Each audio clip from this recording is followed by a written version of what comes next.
تلمزوا انفسکم ولا تنابزوا بالالقاب آمنت باللہ صدق اللہ العظیم۔ جہاں میں عام پیغام شہ احمد رضا کر دیں، پلٹ کے پیچھے دیکھیں پھر سے تجدید وفا کر دیں۔ مسلک اعلی حضرت پہ قائم رہو، زندگی دی گئی ہے اسی کے لیے۔ مسلک اعلی حضرت سلامت رہے، ایک پہچان دین نبی کے لیے۔ سب ان سے جلنے والوں کے گل ہو گئے چراغ، احمد رضا کی شمع فروزاں ہے آج بھی۔ لاکھ جلتے رہیں دشمنان رضا، کم نہ ہوں گے کبھی مدح خوان رضا۔ کہہ رہے ہیں سبھی عاشقان رضا، مسلک اعلی حضرت سلامت رہے۔ حضرات محترم، چند دنوں سے سوشل میڈیا کے ذریعے حضور گلزار ملت کے بیان کردہ جملے کو سب و شتم کا نشانہ بنایا جا رہا ہے، اور لوگ الگ الگ اپنی اپنی رائے پیش کر رہے ہیں۔ انہی رائے پیش کرنے والوں میں سب و شتم، گالی گلوچ، نازیبا اور غیر مناسب الفاظ کے استعمال کرنے والے مشہور خطیب مولوی شمس الدین مکرانوی بھی شامل ہیں، جن کا دیابنا وہابیہ کے لیے طرز اور اسلوب تو بڑا محبتانہ رہتا ہے، اور وہ اپنی گفتگو میں اکثر یہ جملہ بولتے ہیں کہ وہابی کی پلیٹ میں کھانے سے وہابیت کود کر نہیں آ جاتی۔ اس جملے پر حکم شرع کیا عائد ہوگا وہ تو اہل علم اور مفتیان اکرام اچھی طرح جانتے ہیں، مگر اس جملے سے کہیں نہ کہیں یہ بات واضح ہوتی ہے کہ وہابیہ کے لیے جناب کا گوشہ بڑا نرم ہے، اور اگر وہابیہ کے ساتھ کھانا پینا یوں ہی بلا شبہ درست اور صحیح ہے اور اس میں کوئی خرابی نہیں ہے، تو پھر ہمارے مفتیان اکرام، اسلاف اور بزرگوں نے اپنی اپنی کتابوں میں بد مذہبوں سے بچنے، ان کے ساتھ کھانے پینے اٹھنے بیٹھنے سے منع کرنے کے سلسلے میں جو حدیث ذکر فرمائی ہے، فَلَا تُوَاكِلُوهُمْ وَلَا تُشَارِبُوهُمْ وَلَا تُجَالِسُوهُمْ، اس کا جواب بھی جناب کو صحیح طور پر قوم کے سامنے دینا چاہیے۔ مگر میرا جو مستدل ہے اور میری جو گفتگو کا اصل پوائنٹ ہے وہ یہ ہے کہ جس جناب کا وہابیہ دیابنا کے لیے رویہ اس قدر نرم ہو، وہ اہل سنت والجماعت کے ایک عظیم پیر اور سنی شیوع العقیدہ خانقاہ مصولی کے سجادہ کے لیے ایسے الفاظ کا استعمال کر رہے ہیں، لگتا ہے کہ انہوں نے یہ جملہ بول کر کسی کفر کلامی کا ارتکاب کر لیا ہو، جبکہ ان کو معلوم ہونا چاہیے کہ دعوت و تبلیغ کا یہ اصول نہیں ہے اور یہ ضابطہ اور طریقہ نہیں ہے جو آپ نے اختیار کیا ہے۔ ٹھیک ہے، آپ کی عادت میں شامل ہے کہ آپ اپنی مسجد کے اندر جمعے کے دن تقریر کرتے ہوئے اپنے مصلیان کو حرام خور کے لقب سے یاد کرتے ہیں، وہ آپ کا اور آپ کے مقتدیوں کا مسئلہ ہے، لیکن کم سے کم کسی سنی شیوع العقیدہ پیر کے بارے میں کسی لفظ کا استعمال کریں تو سوچ سمجھ کر کریں۔ ویسے تو قرآن پاک میں پیر یا غیر پیر کسی کی تخصیص نہیں ہے، جو بھی مسلمان ہے، سنی شیوع العقیدہ ہے، اس کے لیے ہمیں اچھا اسلوب اختیار کرنا چاہیے۔ قرآن کہتا ہے وَلَا تَلْمِزُوا أَنفُسَكُمْ وَلَا تَنَابَزُوا بِالْأَلْقَابِ، اور آپس میں طعنہ نہ کرو اور ایک دوسرے کے برے نام نہ رکھو۔ ظاہر سی بات ہے، کسی کو بدھو کہنا، جاہل کہنا، یہ قرآن پاک کی اس آیت کریمہ کے سراسر خلاف ہے، اور اس میں جو نہیں ہے اس پر عمل کرنا ضروری ہے، اور نہ بچنے کی صورت میں انسان گناہگار بھی ہوگا، اور جس نے کسی کو ایذا رسانی کی ہے کوئی مسلمان اگر اس کی ایذا کی زد میں آیا ہے تو اس پر عند الشرع توبہ بھی لازم ہے۔ گلزار ملت نے اگر یہ جملہ بولا تھا تو مولوی شمس الدین مکرانوی کی شرعی اخلاقی ذمہ داری بنتی تھی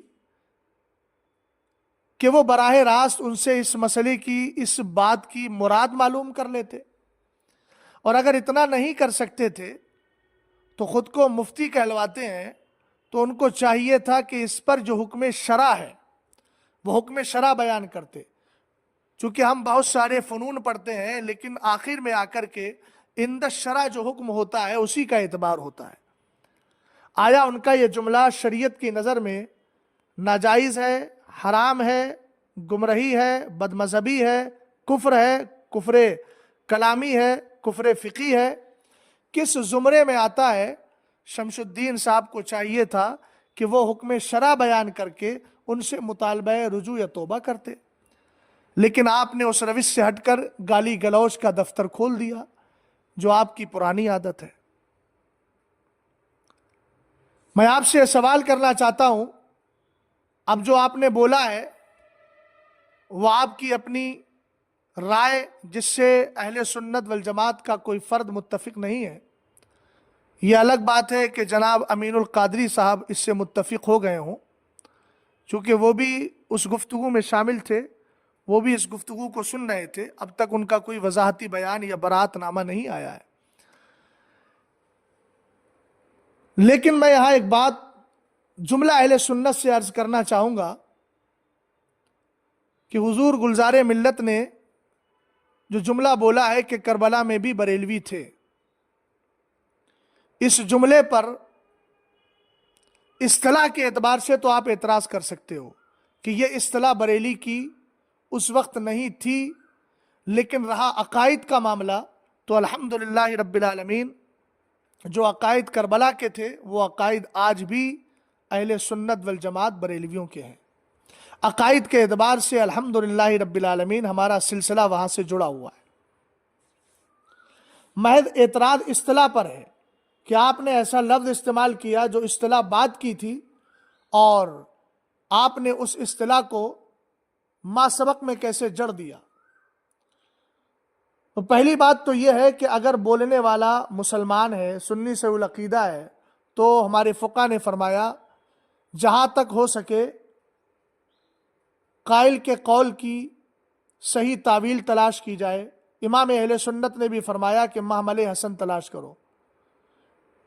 فقہ نے فرمایا جہاں تک ہو سکے عاقل و بالغ کے کلام کو لغو ہونے سے بچاؤ۔ اب میں